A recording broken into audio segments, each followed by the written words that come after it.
बिस्मिल्लाहिर्रहमानिर्रहीम। शुरू करता हूँ अल्लाह के बाबरकत नाम से जो दिलों के राज खूब जानता है। सभी नाजरीन को अस्सलामु अलैकुम। वीडियो को शुरू करने से पहले आइए सब मिलकर हमारे प्यारे नबी हज़रत मोहम्मद सल्लल्लाहु अलैहि व आलिहि वसल्लम पर दरूद शरीफ का नजराना पेश करते हैं कि अल्लाह ताला ने कुरान पाक में भी फरमाया है कि बेशक अल्लाह और उसके फरिश्ते नबी पर दरूद भेजते हैं, तो ए ईमान वालो तुम भी दरूद व सलाम भेजो। अल्लाहुम्मा सल्लि अला सय्यिदिना व मौलाना मुहम्मदिन व अला आलि सय्यिदिना व मौलाना मुहम्मदिन व बारिक व सल्लिम। नाजरीन, आज इस वीडियो में अल्लाह की कुदरत के एक शाहकार की बात करेंगे। यूँ समझें कि इस दुनिया की अजाइबो गराइब चीज़ों में से एक ऐसी चीज़ की बात करेंगे कि जिस पर आज साइंस भी हैरान है। निज़ाम हो तो कैसा निज़ाम है। जी हाँ, आज बात करेंगे शहद की मक्खी के बारे में। नाजरीन, आज की इस वीडियो को आखिर तक सुने और हाँ, अगर चैनल सब्सक्राइब नहीं किया तो प्लीज़ वो भी कर दें ताकि इस तरह की दिलचस्प और मालूमाती वीडियो आप तक पहुंच सकें। अरबी में शहद की मक्खी को नहल कहते हैं। कुरान मजीद में अल्लाह ताला ने एक सूरह नाजिल फरमाई जिसका नाम सूरह नहल है। इस सूरह में शहद और शहद की मक्खी के फ़ज़ाइल और इसके फ़वाइद और मनाफ़े का तज़किरा फरमाया है जो काबिल ज़िक्र है, और दर हकीकत ये मक्खियाँ अजाइबात आलम की फहरिस्त में एक बहुत ही नुमायाँ मकाम रखती हैं। इन मक्खियों की चंद खुसूसियात मैं बयान करने वाला हूँ, जिसमें से इस मक्खी के घरों यानी छतों का डिसिप्लिन और निज़ाम अमल इतना मुनज़्ज़म और बाकायदा है गोया एक तरक्की याफ्ता मुल्क का निज़ाम सल्तनत है जो पूरे निज़ाम व इंतज़ाम के साथ नज़्मे मुमलिकत चला रहा है, जिसमें कोई खलल और फसाद रूनुमा नहीं होता। नाजरीन, हज़ारों बल्कि लाखों की तादाद में ये मक्खियाँ इस तरह रहती हैं कि इनका एक बादशाह होता है जो जिस्म और कद में तमाम मक्खियों से बड़ा होता है। तमाम मक्खियाँ इसकी क़ियादत में सफ़र और क़याम करती हैं। इस बादशाह को यासूब कहते हैं। इनका यासूब इन मक्खियों के लिए तकसीम कार करता है और सबको अपनी अपनी ड्यूटी पर लगाकर काम कराता है। चुनाचे कुछ मक्खियाँ मकान बनाती हैं जो सुराखों की शक्ल में होता है। ये मक्खियाँ इन सुराखों को इतनी खूबसूरती और यकसानियत के साथ मुसद्दस यानी 6 गोशों वाला शक्ल का बनाती हैं कि गोया किसी माहिर इंजीनियर ने प्रकार की मदद से इन सुराखों को बनाया है। सबकी शक्ल बिल्कुल यकसां और एक जैसी, सबकी लंबाई चौड़ाई और गहराई बिल्कुल बराबर होती है।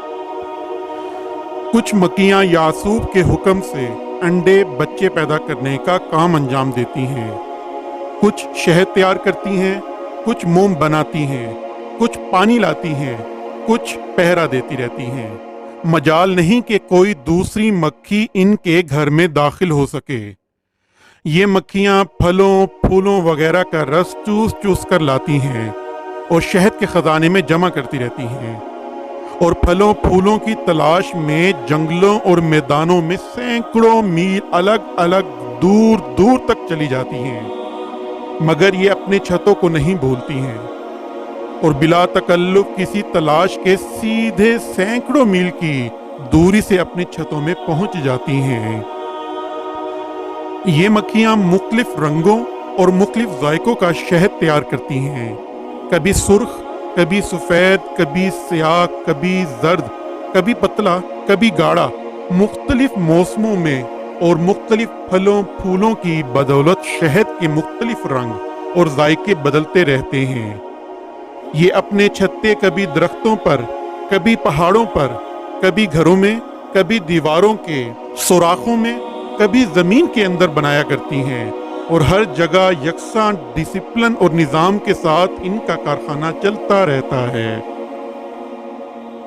नाफरमान और बागी मक्खियों को इनका यासूब मुनासिब सजाएं भी देता है, यहाँ तक कि बाज को कत्ल भी करवा दिया जाता है और सबको अपने कंट्रोल में रखता है। कभी कोई शहद की मक्खी किसी नजासत पर नहीं बैठ सकती, और अगर कोई कभी बैठ जाए तो उनका बादशाह यानी यासूब इसको सख्त सजा देकर छत्ते से निकाल देता है। कुरान मजीद ने इस शहद की मक्खियों के मसाइल का खुतबा पढ़ते हुए इरशाद फरमाया है, और तुम्हारे रब ने शहद की मक्खी को अलहम किया कि पहाड़ों में घर बना और दरख्तों में और छतों में, फिर हर किस्म के फल में से खा, और अपने रब की राहें चल कि तेरे लिए नरमो आसान है। इसके पेट से एक पीने की चीज रंग बरंग निकलती है जिसमें लोगों की तंदुरुस्ती है, बेशक इसमें निशानी है ध्यान करने वालों को। अल्लाह ताला ने शहद को तमाम बीमारियों के लिए शिफा बनाया है। चुनाचे बाद अमराज में तन्हा शहद से शिफा हासिल होती है, और बाद अमराज में शहद के साथ दूसरी दवाओं को मिलाकर बीमारियों का इलाज करते हैं, जैसा कि माजूनों और जवारिशों और तरह तरह के शरबतों के जरिए तमाम बीमारियों का इलाज किया जाता है, और इन सब दुआओं में शहद शामिल की जाती है। इस तरह शिकंजबीन में भी शहद डाली जाती है, जो पेट के अमराज के लिए बेहद मुफीद है। बहरहाल हर मुसलमान को ये ईमान रखना चाहिए कि शहद में शिफा है, इसलिए कि कुरान मजीद में अल्लाह ताला ने शहद के बारे में इरशाद फरमाया है कि फीही शिफाउन लिन्नास, यानी इसमें लोगों के लिए शिफा है। सुभान अल्लाह, अल्लाह ताला की कुदरतों की क्या ही बात है। नाज़रीन, कुरान मजीद में कैसे कैसे कुदरत इलाही के नज़ारों का बयान है। इन तमाम मामलात को देखकर बेसाख्ता ये पुकारने को दिल चाहता है कि इन्नल्लाह अला कुल्लि शैइन कदीर, बेशक अल्लाह हर चीज़ पर कादिर है। अल्लाह ताला के कुदरत के निज़ामों को देखकर हमें रब से और ज़्यादा मोहब्बत बढ़ानी चाहिए, इसकी कुदरत पर यकीन और बढ़ाना चाहिए, और इसकी किबरियाई के गीत गाने चाहिए। अल्लाह ताला हमें अपनी तस्बीह करने वाली और अपना जिक्र करने वाली जुबान अता फरमाए। नाजरीन, इसी दुआ के साथ अपनी वीडियो का इख्तिताम करते हैं कि अल्लाह हमें सीधा रास्ता दिखाए, हम पर अपना रहम फरमाए, और हमारे वालिदैन का साया हमेशा हम पर सलामत रखे। आमीन। अल्लाह हाफिज।